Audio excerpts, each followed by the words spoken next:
ሊቀመንበሩ የፌዴራል መንግስቱ እየቃዠ ነው አሉ። እንደ ተዛቱ አልቀረ አፈናው ከወጣቶች ወደ እናቶች ዞሯል። ሰርጡ ተዘግቷል አልተዘጋም የሚለው ምላሽ ያጣ ጥያቄ ሆኗል። ቱርክና ግብጽ ይበል የሚያሰኝ እርምጃ ወሰዱ። 11 የህንድ ዜጎችን የያዘ መርከብ ጥቃት ደረሰበት። አንድ ዓይን ያለው በአፈር አይጫወትም ብለዋል ፕሬዚዳንት ትራምፕ። ስታናግረኝ በአግባብ ይሁን፣ ክብር በሌለው መንገድ አይሁን። እኔ እኮ በአክብሮት ነው የማናግርህ ሜሲ ለፖርቹጋላዊ ዋና ዳኛ የተናገረው ነው። ሰላም የተከበራችሁ የሀበሻ ጎል ዜና ዩቱብ ቤተሰቦቻችን፣ እንደተለመደው በዛሬውም ስርጭታችን ውስጥ ትኩረትን የሚስቡ ክስተቶችን፣ የፖለቲካ፣ የኢኮኖሚ፣ የማህበራዊና ሌሎች ወቅታዊ ጉዳዮችን በዝርዝር ልናቀርብላችሁ ተዘጋጅተናል። እስከ ቪዲዮ መጨረሻ ድረስ ከኛ ጋር አብራችሁ እንድትቆዩ በታላቅ አክብሮት እንጋብዛችኋለን። ከኛ ጋር በመቆየት አንዳችን ጠቃሚ መረጃ እንዳያመልጣችሁ ያድርጉ።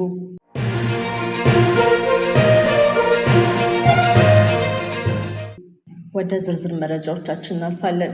የህዝባዊ ወያነ ሓርነት ትግራይ ህወሓት ምክትል ሊቀመንበር አቶ አማኑኤል አሰፋ በይፋዊ ፌስቡክ ገጻቸው ባስተላለፉት መልእክት የኢትዮጵያ መንግስት በድርጅቱ ላይ እያካሄደ ያለው የሚዲያና የፖለቲካ ዘመቻ በጽኑ ተችተዋል። ምክትል ሊቀመንበሩ መንግስትና የተለያዩ አካላት በየመድረኩ ስለ ህወሓት መዳከም የሚሰጡት መግለጫን በመጥቀስ ድርጅቱ ማህበራዊ መሰረት የሌለውና የፈረሰ አካል ነው ተብሎ የሚነገር ከሆነ በየዕለቱ ስሙን በተለያዩ መድረኮች ማንሳት እንደማያስፈልግ ተከራክረዋል። አቶ አማኑኤል አሰፋ ባገሩት በዚሁ መልእክታቸው ህወሓት ከሌለ ማህበራዊ መሰረት ከሌለው ቀፎ ከሆነ ታዲያ በፓርላማ በሚዲያ በስብሰባ በአጠቃላይ በስልጠና በየቀኑ መጥተው ህወሓትን እያነሱ መቃዠት ምን አመጣው ሲሉ ጥያቄ አቅርበዋል። ድርጅታቸው አሁንም ያለው ተሰሚነትና ክብደት ከፍተኛ መሆኑን መንግስታዊ ተቋማት የየዕለት ትኩረታቸው አጀንዳ እንዳደረጉት ለማሳየት በሞት አካል ላይ ማንም ድንጋይ አይወረውርም የሚለውን አባባል በምሳሌነት ተጠቅመዋል። ይህ መግለጫ የወጣው በፌዴራል መንግስትና በህወሓት አመራሮች መካከል በተለያዩ የፖለቲካና አስተዳደራዊ ጉዳዮች ላይ የሚሰነዘሩ ትችቶችና የሚዲያ ክርክሮች በበረቱበት ወቅት ነው። በአቶ አማኑኤል አሰፋ በኩል ለቀረበው ለዚህ ወቀሳ ከመንግስትም ሆነ ከተጠቀሱት አካላት እስካሁን የተሰጠ ይፋዊ ምላሽ የለም። ወደ ሌላ ዜናችን ስናልፍ የልጆቻቸውን መታፈር የተቃወሙ እናቶች በሰሜን ፖሊስ ታሰሩ። የመቀሌ ከተማ ከንቲባ በከተማው ቀበሌ 05 አካባቢ በግዳጅ ታፍነው ወደ ማሰልጠኛ ጣቢያ የሚወሰዱ ወጣቶችን በያዘው አውቶቡስ ላይ ድንጋይ በመወርወር ተቃውሞቹን ያሰሙ እናቶች ላይ እርምጃ እንደሚወስድ በይፋ ሲገልጽ መቆየቱ የሚታወስ ሲሆን በዚህም ተቃውሞ ያሰሙ እናቶች ተብሎ በጥቆማ ከ10 በላይ እናቶች በሰሜን ፖሊስ ቀበሌ ላይ ታስረው እንደሚገኙ ታውቋል። ይህ ህወሓት በህዝቡ ላይ እየፈጸመ የሚገኘውን የከፋ አፈናና ግፍ በተግባር የሚያረጋግጥ ሆኗል። ወደ ውጭ ዜናችን ስናልፍ የዩናይትድ ስቴትሱ ፕሬዚዳንት ዶናልድ ትራምፕ ባልተለመደ አጭር ምላሽ ማለፋቸው ተሰማ። አንድ የዘነ ዘጋቢ ኢራን የሆርሙዝ የባህር መስመር መዘጋቱን አስታውቃለች፣ ይህ እውነት ነው ሲል ላቀረበላቸው ጥያቄ ፕሬዚዳንት ትራምፕ ሲመልሱ እኛ እስከምናውቀው ድረስ መስመሩ ክፍት ነው፣ ስለሱ ጉዳይ አታውሩ ማለታቸው ተዘግቧል። ይህ የትራምፕ ቀጥተኛና ቁርጠኛ ምላሽ አሜሪካ በአካባቢው ላይ ያላትን የደህንነት የበላይነት ለማሳየትና ስጋቶችን ለማርገብ የታለመ ሳይሆን እንዳልቀረ የፖለቲካ ተንታኞች እየገለጹ ይገኛሉ። የሆርሙዝ ሰርጥ የዓለም ነዳጅ አቅርቦት ከፍተኛ ድርሻ የሚያርፍበት ወሳኝ ስትራቴጂክ ቀጠና መሆኑም ይታወቃል። ወደ ሌላ ዜናችን ስንተላለፍ ወደ 2000 የሚጠጉ ግብረ ሰዶማውያንን የጫነችው ስካርሌት ሌዲ የተሰኘች የቅንጦት መርከብ በቱርክና ግብጽ ወደቦች እንዳትገባ ተከለከለች። የቱርክ ባለስልጣናት እገዳውን የጣሉት የጉዞ ዓላማ የሀገሪቱ ሞራላዊና ማህበራዊ እሴቶች ጋር የማይጣጣም መሆኑን ገልጸዋል። ምንም እንኳን የጉዞ አዘጋጅ ድርጅት በውሳኔ መደነቁን ቢገልጽም መርከቧ በግብጽም ተመሳሳይ እገዳ ስለገጠማት ወደ ግሪክና ሞንቴኔግሮ መስመሯን ለመቀየር ተገዳለች። ይህ ክስተት በጉዞ ታሪክ ውስጥ የመጀመሪያ መሆኑን ተናግሯል። በሌላ ዜናችን ጠቅላይ ሚኒስትር አብይ አህመድ የደብረ ማርቆስን አየር ማረፊያ መርቀው በከፈቱበት ወቅት ባደረጉት ንግግር በአማራ ክልል ያለውን የጸጥታ ቀውስ አስከፊነትና ጥልቀት በተዘዋዋሪ በይፋ አምነዋል። ጠቅላይ ሚኒስትሩ በክልሉ ባለው አለመረጋጋት ምክንያት የትራንስፖርትና የሰዎች ነፃ የመንቀሳቀስ መብት በከፍተኛ ደረጃ መገደቡን ሲገልጹ በአሁኑ ወቅት በአካባቢው ካለው የጸጥታ መበላሸት የተነሳ ከደብረ ማርቆስ ወደ ደጀን በመኪና መጓዝ የማይቻልበት ደረጃ ላይ መደረሱን በይፋ ጠቁመዋል። ይህ ንግግራቸው መንግስት የክልሉ ያለውን የደህንነት ቀውስ ጥልቀትና የትራፊክ መስመሮችን መዘጋጋት በይፋ ያመነበት ትልቅ ማሳያ ተደርጎ ተወስዷል። በዚሁ ይፋዊ ንግግራቸው ላይ ወደ አዲስ አበባ አላሻግርም ያለው ሽፍታ በጋራ ታግለን ማስወገድ ሲገባ ከዚህ ከደብረ ማርቆስ ደጀን መሄድ እንዳንችል ተጨማሪ ሽፍቶችን ማበረታታችን ተገቢ ጉዳይ አይመስለኝም በማለት የተናገሩት ጠቅላይ ሚኒስትሩ በክልል ውስጥ የተፈጠሩ የጸጥታ መበላሸትና የመንገዶች መዘጋጋትን ለማሻሻል ማህበረሰቡን ማገዝ አለበት ብለዋል። ይሁን እንጂ በርካታ የፖለቲካ ተንታኞችና ታዛቢዎች እንደሚሉት ማንኛውም ሉዓላዊ መንግስት ቀዳሚና ዋነኛ ኃላፊነት የሀገርን ሰላም በአስተማማኝ ሁኔታ ማስጠበቅ፣ የህግ የበላይነትን ማረጋገጥና የዜጎችን ደህንነት መጠበቅ ሲሆን ጠቅላይ ሚኒስትሩ ዋናውን የመንግስት የቤት ስራ መስራት አለባቸው ተብሏል። ክልሉ ለረዥም ዓመታት ማመን ያቃተውና ይህ በጠቅላይ ሚኒስትሩ የተሰነዘረው የችግሩ ጥልቀት ማመን ጉዳይ በአማራ ክልል ባሉ የተለያዩ ኃይሎችና በማህበረሰቡ ዘንድ ሰፊ መነጋገሪያ የሆነ ሲሆን የገዢው ፓርቲ የጸጥታ ፖሊስና የሰላም አማራጮች ላይ የሚነሱ ትችቶችን ይበልጥ እንዲበረቱ አድርጓል። በአንጻሩ ያለ ህዝብ ቀጥተኛ ድጋፍና ተሳትፎ የጸጥታ ችግሮችን ሙሉ በሙሉ መፍታት እንደማይቻል የመንግስት ደጋፊዎች ይከራከራሉ። ወደ ጎረቤት ሀገር ሱዳን ዜና ስናልፍ የሱዳን ፍርድ ቤት መሐመድ ሐምዳን ዳሉንን ጨምሮ 16 የፈጥኖ ደራሽ ኃይል አመራር በሌሉበት የሞት ቅጣት ፈረደ። ዛሬ የተሰማው የፍርድ ቤቱ ውሳኔ ግለሰቦቹ በዳርፉር ክልል ፈጸሙ ከተባለው ግድያ፣ የጦር ወንጀል፣ የሰብአዊ መብት ጥሰትና የዘር ማጥፋት ወንጀሎች ጥፋተኛ ሆነው በመገኘታቸው እንደሆነ የሱዳን ብሔራዊ ዜና ወኪል ዘግቧል። በአውሮፓውያኑ ካላንደር 2023 የሱዳኑ የእርስ በርስ ጦርነት መቀስቀስ ወዲህ በታጣቂ ቡድኑ ከፍተኛ አመራሮች ላይ የፍርድ ውሳኔ ሲያስተላልፍ ይህ የመጀመሪያ ጊዜው ነው ተብሏል። የሞት ፍርድ ከተፈረደባቸው መካከል የመሪው ዳሉል ወንድምና ምክትል የሆኑትን ጨምሮ በርካታ የጦር መኮንኖችንና የጎሳ መሪዎች ይገኙበታል። ፍርድ ቤቱ የቅጣት ውሳኔውን ለጠቅላይ ፍርድ ቤት እንደሚልክና ጥፋተኞችን በዓለም አቀፉ የፖሊስ ተቋም ኢንተርፖል በኩል ለማደን እንደሚንቀሳቀስ አስታውቋል። የህንድ የውጭ ጉዳይ ሚኒስቴር ጄኤፍኤስ ጋላክሲ በተባለች የንግድ መርከብ ላይ የተሰነዘረውን ጥቃት አጥብቆ ማውገዙን አስታወቀ። መርከቧ በኢራን ወታደራዊ ኃይሎች ጥቃት በደረሰባት ወቅት 11 የህንድ ዜጎች በውስጥ የነበሩ ሲሆን ጥቃቱ በአካባቢው ያለውን የባህር ላይ ደህንነት ስጋት ይበልጥ አናግቶታል። ከመርከቧ ሰራተኞች አባላት መካከል 10ሩ በሰላም መታደጋቸውን የገለጹት ህንድ ባለስልጣናት አንድ ህንዳዊ መርከበኛ ግን እስካሁን አለመገኘቱን አረጋግጠዋል። የጠፋውን መርከበኛ ለማግኘትና እጣ ፈንታውን ለማወቅ በአሁኑ ሰዓት ሰፊ ፍለጋና የማዳን ስራ እየተከናወነ ይገኛል። ይህን ተከትሎ ኒው ዴሊ ዲፕሎማሲ ጥረቷን አጠናክራ የቀጠለች ሲሆን የሲቪል የንግድ መርከቦች ላይ የሚፈጸሙ ጥቃቶች በአስቸኳይ እንዲቆሙ ጥሪ አቅርባለች። በተጨማሪም የሚመለከታቸው አካላት ሁሉ በአካባቢው የሚንቀሳቀሱ የንግድ መርከቦች ደህንነት ዋስትና እንዲሰጡ አሳስባለች። በስትራቴጂካዊቷ የሆርሙዝ ሰርጥ አካባቢ ያለው ውጥረት በከፍተኛ ሁኔታ እየጨመረ በሄደበት በአሁኑ ወቅት የተሰነዘረው ጥቃት በዓለም አቀፍ የንግድ መርከቦች እንቅስቃሴ ላይ ተጨማሪ ስጋት መደቀኑ ተገልጿል። በቀጣይ ዜናችን ትራምፕ የኢራንን ዛቻ በመፍራት የተሳፈሩበትን አውሮፕላን ቀየሩ። በእስራኤል የስለላ መረጃ መሰረት ስለ ኢራን የግድያ ሴራ ጥቆማ ከደረሳቸው በኋላ ትራምፕ የተሳፈሩበትን አውሮፕላን ቀየሩ። ዎል ስትሪት ጆርናል እንደዘገበው የእስራኤል የስለላ ድርጅት ሊኖር ስለሚችል የእስራኤል ሴራ ካስጠነቀቀ በኋላ ትራምፕ ከቱርክ በአሮጌው ኤርዋን ፎርስ ተመልሰዋል። አምባሳደር ማይክ ሃካቢ እስራኤል በጣም የተለየ መረጃ መስጠቷን ሳረጋግጡ፣ አንዳንድ የአሜሪካ ባለስልጣናት ግን የስጋቱን እውነተኝነት ጠይቀዋል።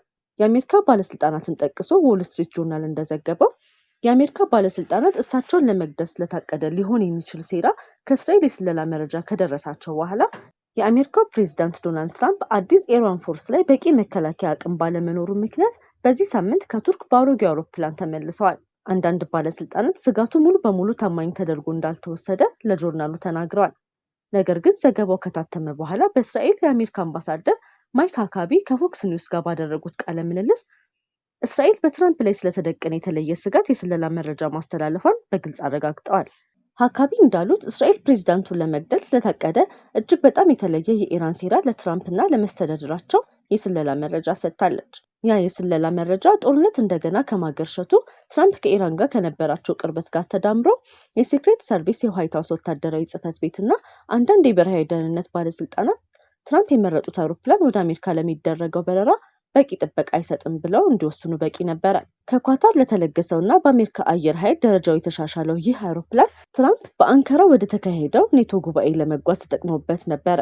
ወደ ዋሽንግተን ለሚደረገው የመልስ ጉዞ ግን አውሮፕላኑን በመቀየር ወደ እንግሊዝ በአሮጌው ኤርዋን ፎርስ ተጉዘው ወደ ዋሽንግተን የሚያደርጉትን ጉዞ ለማጠናቀቅ እንደገና በአዲሱ አውሮፕላን ተሳፍሯል። ትራምፕ አውሮፕላን ለመቀየር የተወሰነው በደህንነት ስጋት ምክንያት ነው የሚለውን ሮብ ዕለት አስተባብሏል። አዲሱ በኳታር የተለገሰው አውሮፕላን ወደ እንግሊዝ የበረረው በዚያ የሰፈሩ የአሜሪካ ወታደሮች እንዲያዩት ታስበው ነው ሲሉም አጥብቀው ተናግረዋል። በአውሮፕላኑ ላይ ታማኝ የሆነ የኢራን ስጋት ስለመኖሩ ያወቁት እንደነበር ሲጠየቁ ትራምፕ በማንኛውም ጊዜ ስጋቶች እንደሚያጋጥሟቸውና እነሱ ዝርዝር ውስጥ ቁጥር 1 እንደሆኑ ተናግረዋል። ዎል ስትሪት ጆርናል ሐሙስ ዕለት እንደዘገበው እስራኤል ኢራን ትራምፕን ለመግደል አዲስ እቅድ ማውጣቷን የሚያመለክት አዲስ የስለላ መረጃ ለአሜሪካ ሰጥታለች። ኒውዮርክ ታይምስን በበኩሉ ትራምፕ ለደህንነት ጥንቃቄ ሲሉ አሮጌ አውሮፕላን መብረራቸውን ዘግቧል። አንድ የአሜሪካ ባለስልጣን እስራኤል የስለላ መረጃውን ያካፈለችው በአሜሪካ የውሳኔ አሰጣጥ ላይ ተጽዕኖ ለማሳደርና ዋሽንግተንን ከኢራን ጋር ወደ ሙሉ ጦርነት እንድትመለስ ለመግፋት በማሰብ ነው ብለው እንደሰጉም ተናግረዋል። አንድ ነጠላ የስለላ መረጃ አንዳንድ ጊዜ ሊኖር ስለሚችል ስጋት በከፊል ምስል ብቻ ሊቀረብ እንደሚችል ጠቁሟል። ባለስልጣናቱ አክለው ትራምፕን መጉዳት እጅግ በጣም የከፋ የአሜሪካ ወታደራዊ ምላሽ ሊያስከትል እንደሚችል ኢራን በሚገባ ታውቃለች ብለዋል። የእስራኤል ኤምባሲ ቃል አቀባይ እንደተናገሩት እስራኤል የስለላ መረጃ ከአሜሪካ ጋር የምትጋራው በሁለቱ ሀገራት መካከል ባለው የጠበቀ አጋርነት ምክንያት እንጂ ጦርነትን የማስፋፋት የመሰለ የተደበቀ አጀንዳ ልታራምድ አይደለም። የጠቅላይ ሚኒስትር ቤንጃሚን ኔታንያሁ ጽሕፈት ቤት አስተያየት እንዲሰጥ የቀረበለት ጥያቄ ምላሽ አልሰጠም። ቻይና ሩሲያና ኤለን መስክን ያገናኘ አዲስ የቴክኖሎጂ ውድድር የዓለምን ትኩረት ስቧል። የዓለም ታላላቅ ሀያላን ሀገራት በጠፈር ቴክኖሎጂ እና በሳተላይት ግንኙነት ዙሪያ የሚደረጉት ፉክክር በአዲስ ደረጃ መግባቱ ተዘግቧል። የዚህ ውድድር ማዕከል ላይ የሚገኙት ቻይና፣ ሩሲያ እና የስፔስ ኤክስ መስራች ኤለን መስክ ናቸው። ከቻይና የሚመጡ ዘገባዎች እንደሚያሳዩት ሀገሪቱ እንደገና ሊጠቀም የሚችል የሮኬት ቴክኖሎጂ ላይ ያደረገችው ሙከራ ውጤታማ ሆኗል። ይህ ቴክኖሎጂ በስፔስ ኤክስ የተስፋፋውን የሮኬት መመለሻ ስርዓት ለመድረስ የሚደረግ ጥረት መሆኑንም ባለሙያዎች ያስረዳሉ። በሌላ በኩል በዩክሬን ጦርነት ውስጥ በስፋት ጥቅም ላይ የዋለው የስታርሊንክ ሳተላይት አገልግሎት የሩሲያ ትኩረት መሳቡ ተነግሯል። ሩሲያ የስታርሊንክ ምልክቶችን ለማደናቀፍ የኤሌክትሪክ መከላከያዎችን ስርዓት እያጠናከረች መሆኑን በተለያዩ ዓለም አቀፍ ሪፖርቶች ተጠቅሷል። በተመሳሳይ ጊዜ በአንዳንድ የምዕራባዊ ሚዲያ ሪፖርቶች መሰረት ቻይናና ሩሲያ በሳተላይት መከላከያ ቴክኖሎጂዎች ላይ ትብብር እያደረጉ እንደሆነ ተዘግቧል። ሆኖም የእነዚህ ሪፖርቶች ዝርዝር መረጃ ገለልተኛ በሆኑ ምንጮች ሙሉ በሙሉ አልተረጋገጡም። ባለሙያዎች እንደሚሉት የጠፈር ቴክኖሎጂ ውድድር ከንግድ በላይ የዓለም ጸጥታ፣ የመከላከያ አቅምና የዲጂታል መሰረተ ልማት ዋና አካል ሆኗል። በዚህ ምክንያት የኤለን መስክ የስፔስ ኤክስ እና የስታርሊንክ የዓለም አቀፍ የጂኦሎጂካል ሁኔታ ውስጥ ከፍተኛ ተጽዕኖ እያሳደሩ እንደሆነ ተገልጿል። ይህ ውድድር በቀጣዮቹ ወራት እንዴት እንደሚቀጥል በዓለም ትኩረት ውስጥ የሚቆይ ጉዳይ መሆኑን ተንታኞች ይገልጻሉ። ወደ ስፖርት ዜናችን ስናልፍ ስታናግረኝ በአግባብ ይሁን፣ ክብር በሌለው መንገድ አይሁን፣ እኔ እኮ በአክብሮት ነው የማናግርህ። ሜሲ ለፖርቹጋላዊ ዋና ዳኛ የተናገረው ነው። ሊዮኔል ሜሲ ከስዊዘርላንድ ጋር በነበረው ጨዋታ ለዋና ዳኛው ስታናግረኝ በአግባብ ይሁን፣ ክብር በሌለው መንገድ አይሁን፣ እኔ እኮ በአክብሮት ነው የማናግርህ ማለቱን የአርጀንቲና ሚዲያዎች እየዘገቡ መሆኑን ተመልክቷል። አርጀንቲና በኮከቧ ሊዮኔል ሜሲ እየተመራች ስዊዘርላንድ ረታ ግማሽ ፍጻሜ መቀላቀል ችላለች። የአርጀንቲና የዓለም ሻምፒዮና ክብራቸውን ለማስጠበቅ ከእንግሊዝ ጋር ታሪካዊ መርሃ ግብር ይጠብቃቸዋል። የ39 ዓመቱ ሊዮኔል ሜሲ ባለፉት 8 ቀናት 120 ደቂቃ ከኬፕ ቨርዴ ጋር፣ 90 ደቂቃ ከግብጽ ጋር፣ 120 ደቂቃ ከስዊዘርላንድ ጋር ፈታኝ የሚባል መርሃ ግብር ሙሉ ደቂቃ ተሰልፎ መጫወት ችሏል። ሊዮኔል ሜሲ በእነዚህ ጨዋታዎች ላይ የተለያዩ ሪከርዶችንም የግሉ ማድረግ ችሏል። የቡድን አጋሮቹ ከስዊዘርላንድ ጨዋታ መጠናቀቅ በኋላ ለሊዮኔል የመጨረሻ ዓለም ዋንጫ እያሉ ሲያዘሙ ተሰምተዋል። ጎሉን ያስቆጠረው ጓደኛው በበኩሉም ሜሲ የዓለም ዋንጫን ድጋሚ እንዲያነሳ ለማድረግ ማንኛውንም ነገር የሚጠበቅብኝን ሁሉ አደርጋለሁ። ለሱ ሲባል እያንዳንዱ ጨዋታ ፍልሚያ ነው። ግቡን እንዳስቆጠርኩም መጀመሪያ ያደረግኩት እሱን ማቀፍ ነበር በማለት ከጨዋታው መጠናቀቅ በኋላ አስተያየቱን ሰጥቷል። ሜሲ ለመጀመሪያ ጊዜ ከእንግሊዝ ጋር ሊገናኝ ነው። አርጀንቲና ሮብ ምሽት 4 ሰዓት ላይ ከእንግሊዝ ጋር ትጫወታለች። ለዛሬ ያዘጋጀናቸው ትኩስ አስፈላጊና ሰበር መረጃዎች እስከዚህ ድረስ ነበሩ። ጊዜያችሁን ሰጥታችሁ ከኛ ጋር ስለነበራችሁ ከልብ እናመሰግናለን። ሁልጊዜ ፈጣን፣ ትክክለኛ፣ የተረጋገጠና ሚዛናዊ ዜና እንዲደርሳችሁ በየቀኑ በትጋት እየሰራ እንገኛለን። በኢትዮጵያና በዓለም ዙሪያ የሚከሰቱ ወቅታዊ ክስተቶች፣ የፖለቲካ፣ የኢኮኖሚ፣ የማህበራዊና ሌሎች ወቅታዊ ጉዳዮችን በፍጥነትና በአስተማማኝ ሁኔታ ለእናንተ ለማድረስ ቁርጠኞች ነን። ከኛ ጋር ገና ካልተቀላቀላችሁ የሀበሻ ጎድ ዜና ዩቲዩብ ቻናልን ሰብስክራይብ በማድረግ የቤተሰባችን አካል ይሁኑ። እንዲሁም የደወል ምልክቱን በመንካት ማንኛውም አዲስ ዜናና ሰበር መረጃ በታተመ ቅጽበት እንዲደርሳችሁ ያድርጉ። ቪዲዮን ላይክ በማድረግ አስተያየታችሁን በመጻፍና ለወዳጆቻችሁ በማጋራት የምታደርጉልን ድጋፍ ለእኛ ትልቅ ብርታት ነው። ስለምትከታተሉና ስለምትተማመኑብን ከልብ እናመሰግናለን። ሀበሻ ጎልድ ዜና፣ ፈጣን ተአማኒና የተረጋገጠ መረጃ የሚገኝበት አድራሻ። እስከምንገናኝ ድረስ ሰላምና ጤና ከእናንተ ጋር ይሁን።